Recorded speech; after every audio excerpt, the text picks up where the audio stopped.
Hi, I'm David Traversi, and this is part of our series called How to Grow Your Business. Now that you have yourself, the creator of your business, clearly defined, operating from a healthy basis, firing on all cylinders, it's time to focus on your business. We'll address your need for a plan, a business concept that is right for you and has a strong chance of success, rigorous focus, and productive flow. First episode here deals with yes, you do need a plan. Write a sensible plan. It's become trendy over the past 15 to 20 years to say, I don't need a business plan. That's passe. I get up every day and I roll with it. And so long as I have a general sense of where I need to be, I'll get there. I'm an entrepreneurial athlete. But here's where I disagree. I go with Yogi Berra. If you don't know where you're going, you'll end up somewhere else.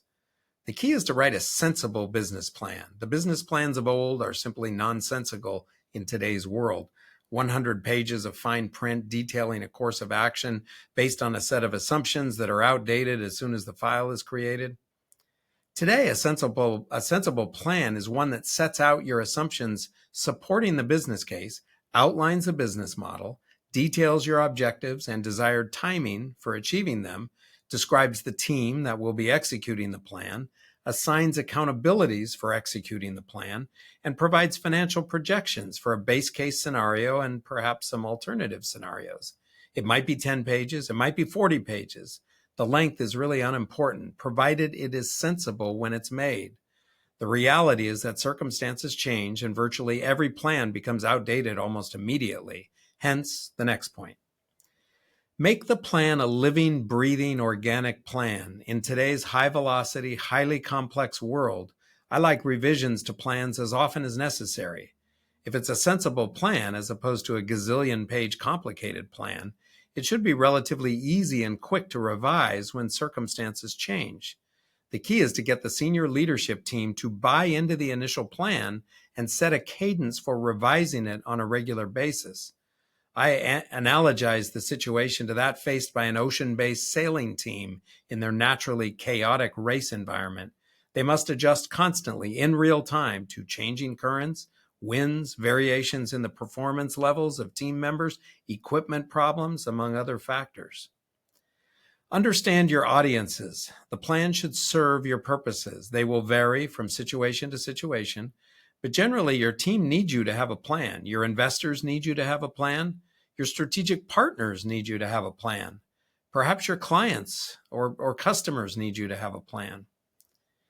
Create a plan that serves all audiences. I asked a client once to see their business plan, and they set several on the desk in front of me. Here's one for our investors. Here's one for our lender. We use this one here for senior leadership. And I said, whoa, let's start talking about a single integrated holistic plan that serves your various purposes. You're confusing the hell out of everyone.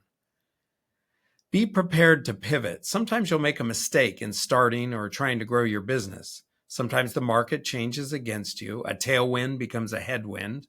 The beauty of any of these situations is that you learn something very useful and you are better prepared for success on the next try. You are learning the value of failing forward. Twitter, now X, started as a podcast subscription network called Odeo or Odeo. Slack began as an internal communication tool for a gaming company. YouTube launched as a video dating site. Starbucks originally sold coffee beans and equipment. Nintendo was started as a playing card company over a century ago. It's almost a certainty that regardless of your original plan, you will need to pivot. And the two key questions to ask are, what do we pivot to? And when do we pivot, given you want to be neither too early nor too late? In terms of what do we pivot to, my answer is to dig back into how to grow your business and start over. You undoubtedly either made a mistake or the market shifted on you, and you need to make sure your failure moves you forward. With respect to when do we pivot, given you want to be neither too early nor too late, yes, this is a tough one. My advice to you is found in several places in this series. Research deep and wide for relevant data, call your coaches and mentors, and ultimately use your intuition. Thank you, and look for future episodes of How to Grow Your Business.